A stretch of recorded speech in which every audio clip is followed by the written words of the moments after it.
This is Pastor Nick Hood, and today I'm at Russell Woods Park. And this is really the cornerstone of the Russell Woods area. My brother Steve is with me today, and this is where we grew up. When our family moved to Detroit from New Orleans in 1958, we lived on Chicago Boulevard for 1 year. And I don't think you were born then, Steve, because I was only 8. But the next year we moved here, so roughly 1960. And for me, this was one of the high points of the neighborhood. We lived behind the camera, you can't see it, but on Fullerton Street. But with the little boys, little girls, white and black. When we first moved here, there were a number of Jewish people. We would just ride the bikes around the block, and eventually, within a year or so, our parents felt comfortable with us riding the bike to Russell Woods Park. And that was one of my most favorite memories. Steve, what memories do you have of Russell Woods Park? My friends and I used to ride up here from the house, but we'd go up to Oakman and grab my other friends, and we'd ride around like a little biker gang on our bicycles when I got old enough to do it. But one of my fondest memories was actually watching my brother Nick, my brother Emery, their drummer Tyndall Prude, Tyrone, and the Seven Sounds play in the band shell here. I found that fabulous as a child. It was a true community park, and it was always nice up here. I had friends in the neighborhood, we'd ride our bikes too, and it was just great. Just great. Well, I'm glad you mentioned that, Steve. I was going to mention it, but to this day, there's an event that happens. The event that Steve is talking about is called Art in the Park. And we're talking about in the early to middle 1960s, this was a mecca for black art.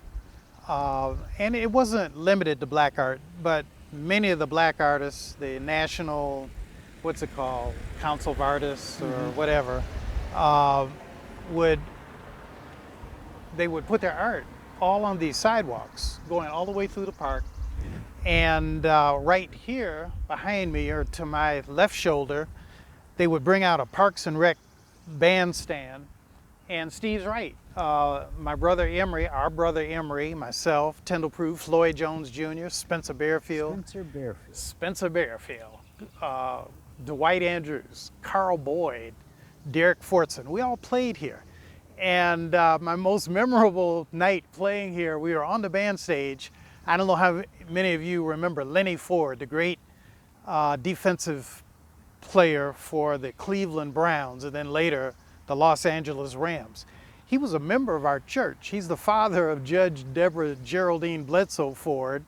He was the husband of Judge Geraldine Bledsoe Ford. But I knew him through Sunday mornings. He would just come to church. He'd sit in the balcony with his daughters, Deborah and Anita.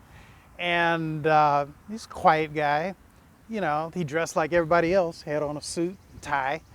And so I never thought anything of it. But then when my band started playing here, Mr. Ford, that's what I always called him, Mr. Ford, was working for the Parks and Rec. And, that lets you know how the NFL has changed. If he were playing today, he'd be a multimillionaire. But when his career ended, he was riding with the Parks and Rec band shell. One night we were playing here, and we were supposed to finish at 9 o'clock, but the music got good. The crowd was dancing and everybody was having a good time. And Mr. Ford, who was sitting on a little stool on the band stage, and he's probably 6'2", 6'3". He was a big guy. But he is, humbled himself, reduced himself to sitting on that stoop. And he looks up and he says, "One more song." And we all knew what that meant. That meant one more song. But the music got so good, we kept playing. And Mr. Ford got up off from that little bitty stoop. He walked over to the drummer, Tyndall Prude, and his hand-eye coordination must have been great because he snatched the drumsticks out of the drummer's hand. And I think it was Floyd Jones Jr. who said, well, he said, I think that's all for tonight, because nobody wanted to cross Mr. Ford. But that was my most memorable night. But we had a lot of good times here. I want to show you a little bit of this. Steve, just stay where you are.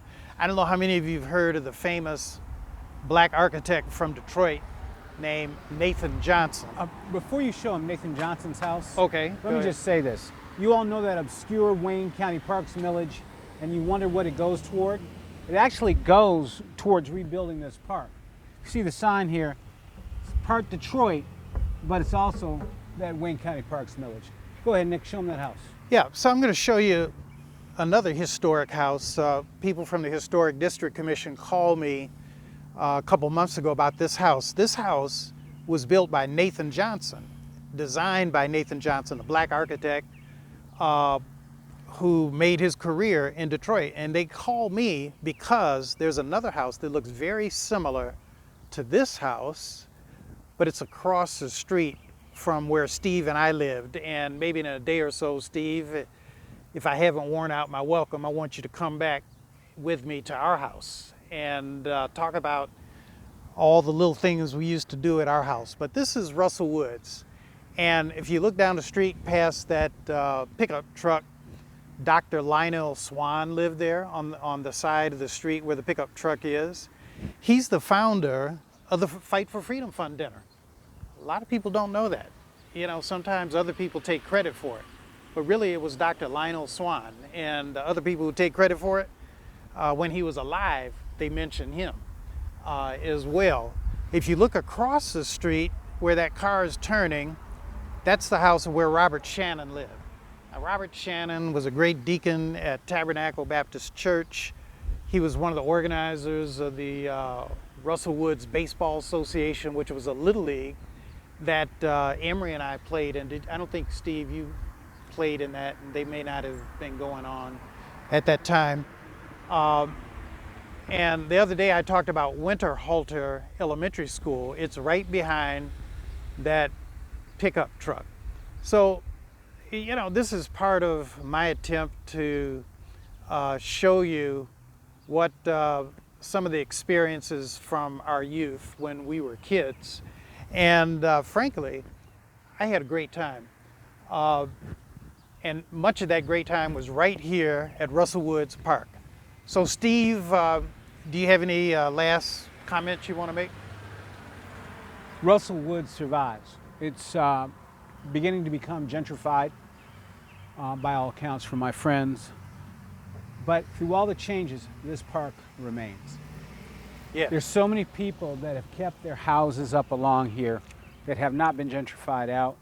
And the houses are becoming more and more valuable. So, praise be to Russell Woods Park. All right, thanks a lot, folks, for looking at this. And again, this is Pastor Nick Hood, and just sharing with you some recollections from my youth. God bless, God keep you.